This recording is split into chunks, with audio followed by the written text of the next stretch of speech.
Welcome to the Beat Goes On podcast. Today we have Jessica, and I'll let her introduce herself and where she's from and the name of her business. So go ahead and introduce yourself. Okay, so I am half of the BeetifulTans. I'm about an hour outside of St. Louis. My partner, Tara, is inside St. Louis. So we kind of divide and conquer the area. You guys are besties too.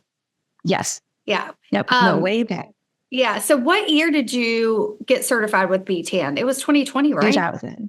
Yeah, 2020. Yeah. 2020. Yeah. So that's when COVID hit. Y'all drove here together from Savannah. We had dinner. They trained in person with me.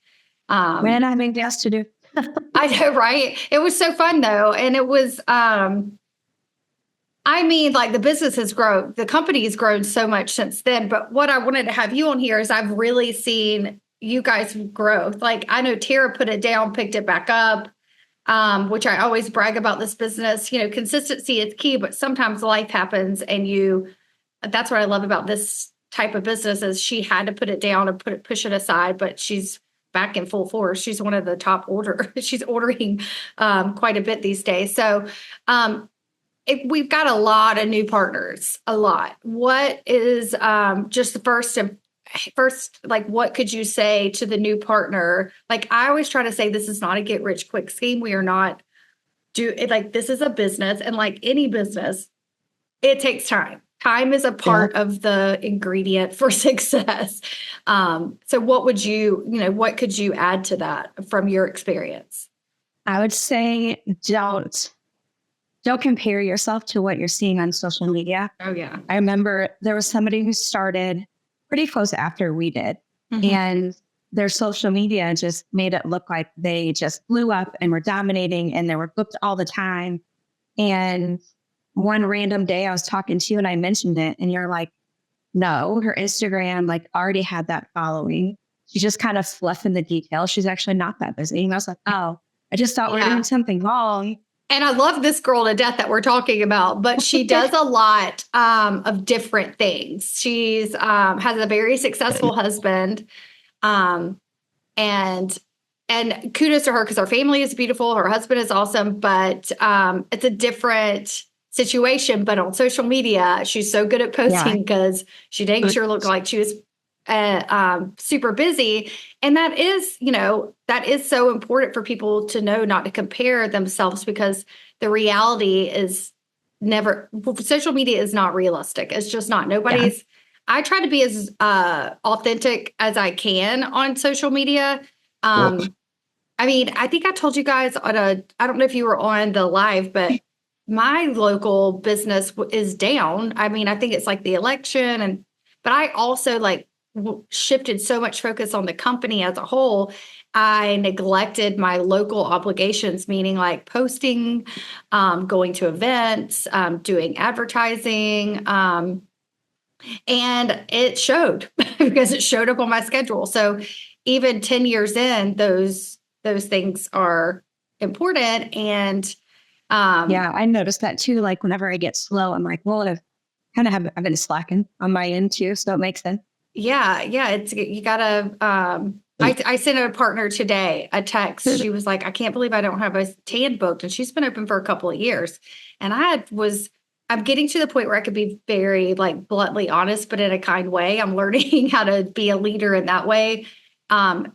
Instead of babying, I guess is the right word, but I was like, when's the last email that you sent? Have you checked in on your customers? Do you text your regular customers? I sent probably a list of 10 things. And I was like, also, all of this is available on the blog. And Mary posts constantly different things. So she was like, you're right. She just needed to be held accountable. And I was so nervous to send that text, but I did. So what else, what is your favorite part of the business? Because you've grown and you're more steady than you were. I can see you guys are really good at posting. Their social media, we'll have it in the show notes, is really good. So some of the partners out there who want some ideas, you guys' posts are really awesome. What you asked? I know. I was like, what did I say? What else? What are you enjoying most about the business? I think it's cute that you and Tara do it together and you have that camaraderie. but what has the business done for you that in a positive way? I mostly enjoy the social aspect of it, not social media, social. Like I Yeah. like that we just get to meet so many people. And unlike a lot of like customer service or whatever, our clients are very happy to see us. They're always in a good mood when they're talking to us, even if something else is going on. They're happy to see me and I'm happy to see them. And Yeah.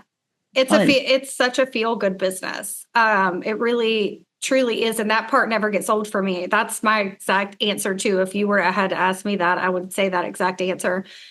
Meet people in the community I otherwise wouldn't have. And then they leave feeling, more confident, from the products, from the Even in product the and past service few we months, do. I can think of 2 people that actually got it for a funeral for a parent. And Probably they just would to have feel to, better. yeah, they're like, I'm going to be standing in front of a bunch of people. I don't want to worry about how I look. And I was like, okay, well, let's not talk about that. Like, I appreciate it, but we don't need you crying right now. Me either. Yeah. So, but it's just good to know that we're just there to make somebody feel better. Yeah, and it does. I mean, it never gets old. Yeah. It just never gets old for me personally when I spray myself or I have an employee spray me, or sometimes I'll have some of the partners that are near me spray me. And it's still like 21 years later, it never gets old. It makes me feel better, too. So that's my favorite part of the business too. What do you think your biggest struggle was? Like the point of this podcast for me is to encourage the partners, no matter what level they're on. What have been some of your struggles? I think it's having the confidence to sell myself. Like I know that our product, like I know the product I use is better. And I can talk about it all day long, but I typically need somebody to ask. Like it's hard for me to initiate that conversation. I'm also, this is kind of like, doesn't apply to many people probably, but I'm also a teacher.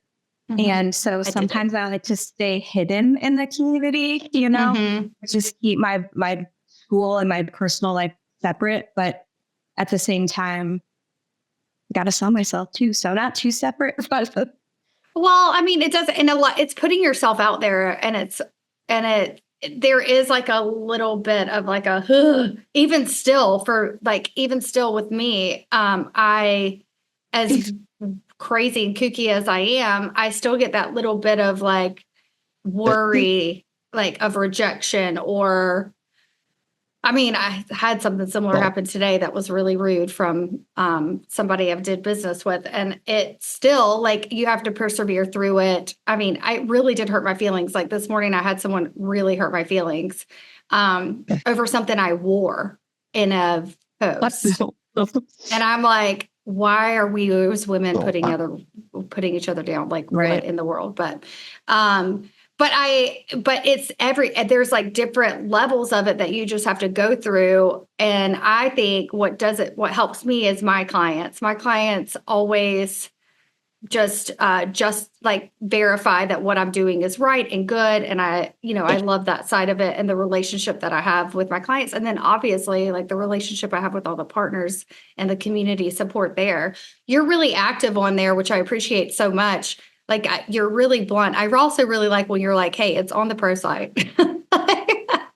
I feel like that's not as bad as it used to be. It used to be when we did Brittany, and it would be like, go back and read the conversation. We already talked about this. Yeah, I know.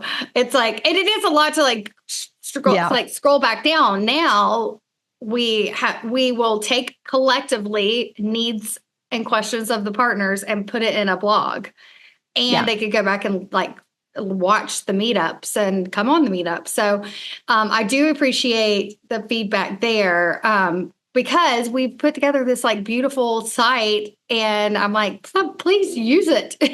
Use the website. Every now and then somebody will still, post in those other places. I had somebody, like, where you been? We're not doing this anymore. I had somebody text me over the weekend, and I answered them, but I just screen recorded how to find it on the pro site. I get not a lot of people are tech savvy, and I think in the beginning, like you're so focused on learning how to spray tan that it's like a lot of information to absorb in a small period of time.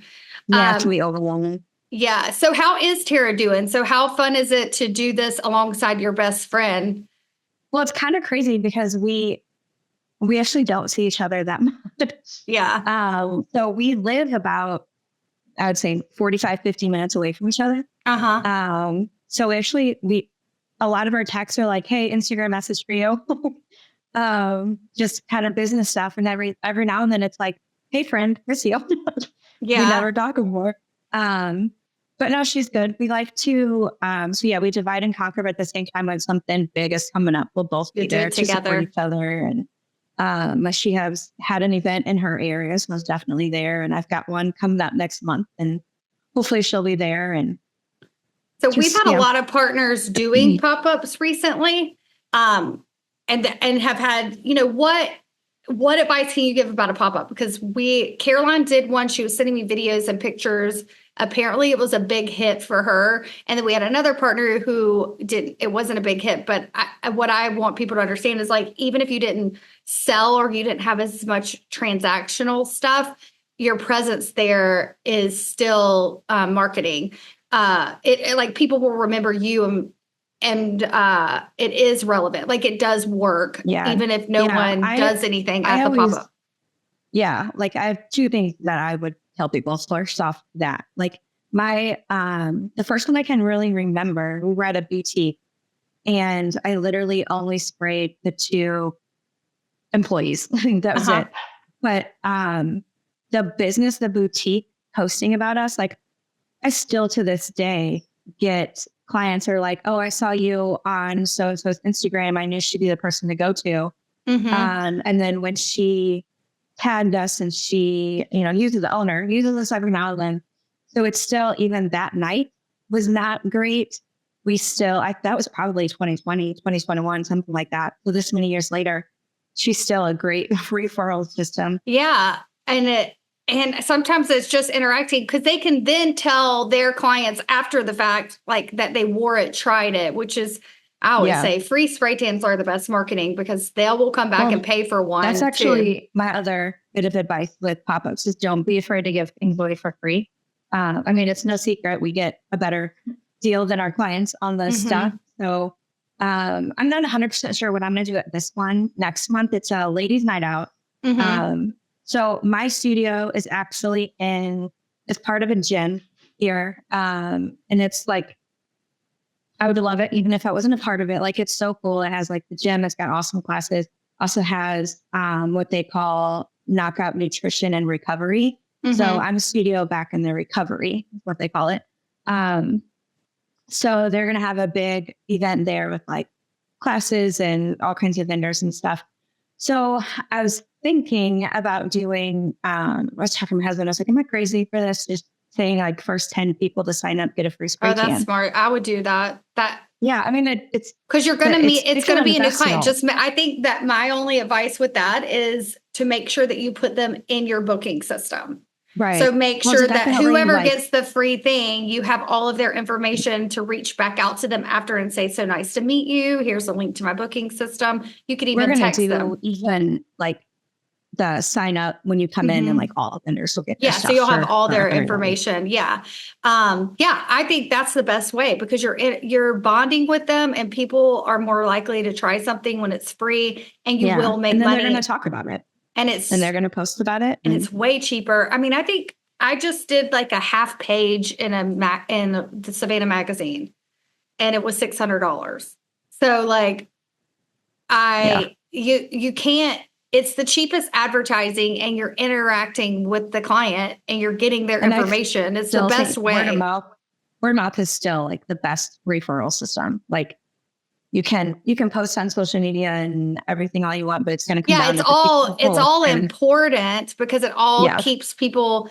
I think social media is a platform where I don't know, like where people reach further, but you can meet new people and people notice you and will go there to look. It's a platform for you to showcase what you do. I think it isn't transactional at all. It is just important, but it's more of it's showcasing your work. It's showcasing you.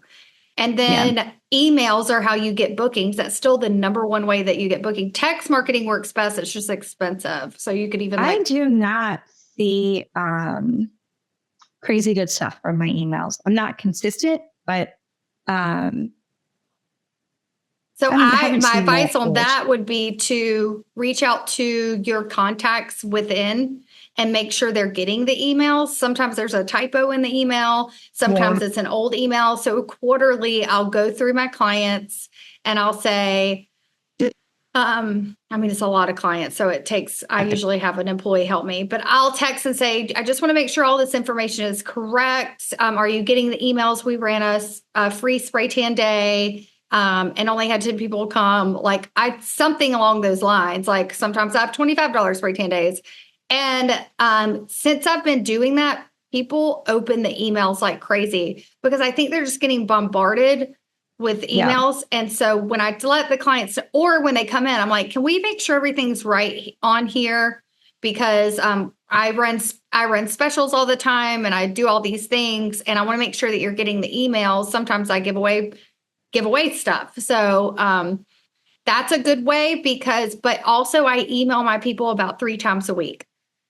So it really is consistency. Danielle just has it set up. It gives their spray tan tips. I do one that's like informative, educational, one that's, and at the end of it, it always says book your spray tan. I do one that says something that's going on in Savannah, get a spray tan for it. We do some kind of like feel good. It's all like, we do something that's not like salesy. It's short to the point and book here, but making sure that people are getting the emails. A lot of times they're like, no. And so you can re-enter it and say, I just sent you an email. Like if you have them in person, say, I just resent you an email.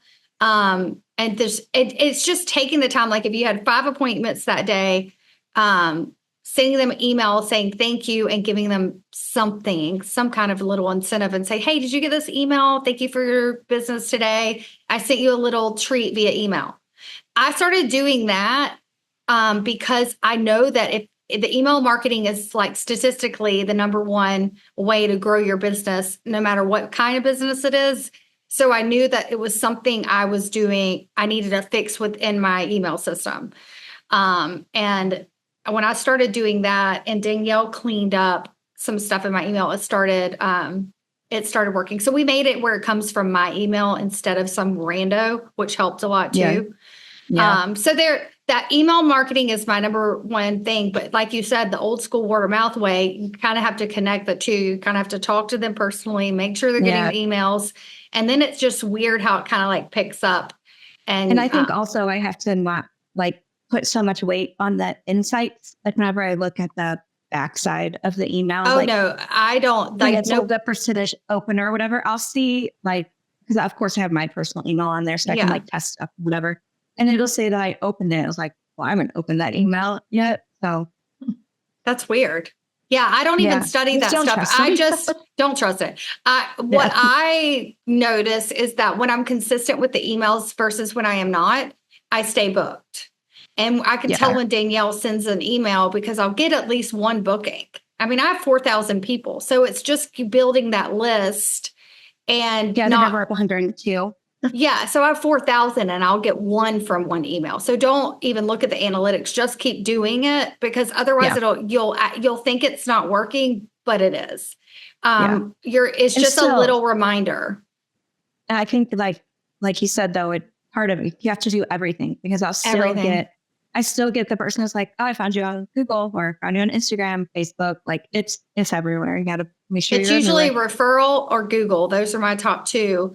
And then I'll have an old client come back from emails that I hadn't seen in 3 years. So they didn't book an appointment every time I send them an email, but thank God I did because it reminded them and they forgot where to book. It's really just making everything accessible, having your booking link on everything so that wherever they try to find you when they think about their spray tan, it's so easy for them to book. But I mean, how much has your business grown? Like since because I know that you guys are doing more than, or we'll just talk about you. I know that you're doing more than you were doing, because I can tell because you show up, in the top 20 for the spray tan partners. And we have tons of partners. Yeah.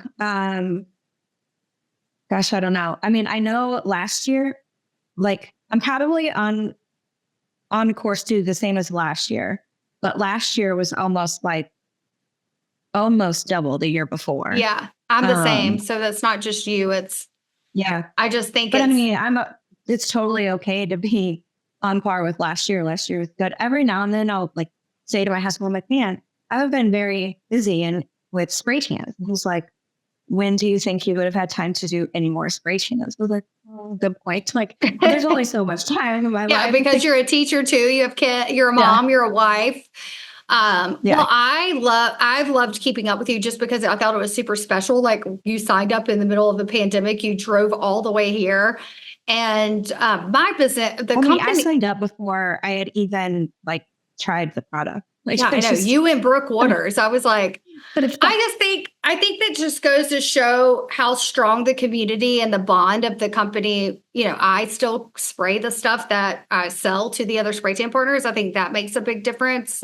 I'm accessible as a company owner. We don't really have a lot of people leave. I mean, we have very loyal spray tanners. We've had quite a few people convert, but I think there's just something special about like just taking a risk on yourself, driving to Savannah. Thank God you got here and liked the product because what the heck? yeah. The sun shining. It was all like it came from a Facebook group and then went down a rabbit hole and ended up in Savannah. See, which is also proof. Just keep posting because she's in a whole nother state and found me through some. Well, it started. It was in a Facebook group for a podcast that I listened to. So it's like a nationwide group of, I don't know, probably 30,000 women. I remember that. Who was it? I feel like as soon as I got in, she kind of got out. She had a baby or something. Her name was Herbie, I think. Yeah. No, she's back. She's back again. Is she? Yeah. She's in Tennessee. Or she's in North Georgia, Tennessee line. So she sprays in like Chattanooga, but she also sprays in Chickamauga, Georgia. It's very hard to say. But she's back doing it. But she had some issues with her pregnancy and put it down for a minute. Yeah, it was somebody had posted, it was like just after COVID hit. Like it was March, April 2020. And somebody was like, what are we doing for side hustles? And I just read through the comments and some people were like, I just buy spray tan stuff on Amazon and spray my friends and charge them. And then Kirby had commented and said just enough to give me enough information to Google. Like she probably said Savannah and spray tan and whatever. And then, just started researching the heck out of it. The website. I think I did a call and I talked to Suzanne. Mm-hmm. And so we headed off. She's a twin, so right? Sweet. Yeah. She's a teacher too. Yeah. I literally remember walking around my front yard, talking around the phone. Yeah. And then Tara had, she had been furloughed, I think from 2 jobs, but she had 2 jobs and then she got furloughed and I was like, hey, you want to do it with me? And then, I was like, let's just go down there. Why watch these videos? Like we literally weren't doing anything. Yeah. And, my husband was like, I'll pay for your hotel if you guys drive. Okay, let's go. That's awesome. I love that you had such a supportive husband. Like, I haven't tried this product, but I'm going to go sign up to spray tan. I don't know. I just thought he's my spray tanner. He sprays me. And he sprays you. So you talk, that's a lot of husbands. We hear this quite a bit, actually. Well, honestly, and he doesn't watch it. I don't get spray tan very often because he's not very good. He's not very coachable. I'm so lucky that I have all the sprayers right around me, but at least when I can't get sprayed, I do my face and chest because it makes me feel so much better. But there are times like I can't even spray myself because I'm spraying so many people. And then you ended up not being able to come to the beet retreat, which sucks, but maybe something will change. When he said, I was like, January, I'll 100% be there. And then my daughters do cheer, like competitive cheer. Yeah. And of course they have 2 competitions on a Saturday in January and one is the weekend. Yeah. Darn it. And I said, we're going to do another one. So we could just like roll your deposit into the next one. I want to try to do 2 a year. So we'll just like figure. So I'd be like a really bad mom if I didn't go to their competition. It's like, well, honestly, Well, they nobody work so hard for those competitions. So. It's very, I mean, I would feel the exact same way. So I'm on the same page as you with that. Sorry that there's so much sun in my house. I didn't know if it was nothing clear for No, you. it's me. It's the sun's coming through. Well, I want to do this again. I think we should regroup in busy season. Wow. What is busy season for you in your season? Because in Savannah, it's spring. Is it still spring? It is April. April was, yeah. So I think we should regroup in April and just talk. I like to talk when we're a little slower, but I also like to talk when we're real busy. And that is our season. And I truly think that next year is going to be different for us. I think election year, everybody just kind of like holds off spending. And then after they've held off spending, I mean, I've listened to a bazillion podcasts. I've read some stuff in Forbes just to be reminded about election years, because it's been 4 years, obviously. And it's the same thing every time. The numbers drop. This one's just, we've just had hurricane, like we've had weird weather on top of that too. So my numbers are down, and I'm just going to breathe through it and know that they'll come back up. And they just do. I'm not going to stop because of what's going on. I'm going to keep moving. And so that's why I want to regroup with some of the partners, especially like you and Tara, who've been with the company for as long as you have. Like, I want to regroup and be like, see, we had this conversation. Our numbers were the same. Our numbers were different. Sorry, I'm trying to make this work. Our numbers are the same. Our numbers were different. And then like, we're going to be so happy in spring, because everywhere I've read says that people are finally like, F it. They're tired of not spending their money. So it like comes in waves, and it's going to come back, and it's going to come back strong like it always does. And living in that like fear-based mind is so detrimental to everything, our business, our health, our mentality. Just keep doing what you're doing. It's going to come back around. I know. And that's easier said than done. Like, I'm not perfect. Like, I get in the mindset of like, oh my gosh, what if and I have to like snap myself back into like, this is just a phase. This is just a season. It's all going to come back. So I want to regroup in the spring with you and maybe Tara, and we can get all of us on here. And then I hope we can do another beat retreat so I can see you. I know I was so grateful, for you coming. That you coming, not the side. You came the year before last for the Dance with the Stars thing, right? Yeah. Boy, we got so much better since then at education and stuff. I don't know. That was a charity event. Like, I get it. But starting off in January is going to be awesome for all of us to like start the year together. So, well, thanks for taking the time to chat on here. You have no idea how much it's going to help other partners. And that's the whole point of the podcast. And ironically, it also helps other business owners that listen to it too. Because we have 2,500 plus downloads. Actually, that was like the last time I counted back in May. So it's probably more than that now. But so we don't have that many spray tan partners. So it's, all people are listening to it from all over. So, and I get emails every once in a while that's like, listen to your podcast from like random people in other states, not just here, in Savannah or in our circle. So it's pretty cool how people can randomly find us. So thanks for taking the time to get on here, and we'll regroup in the spring. Sounds good. All right.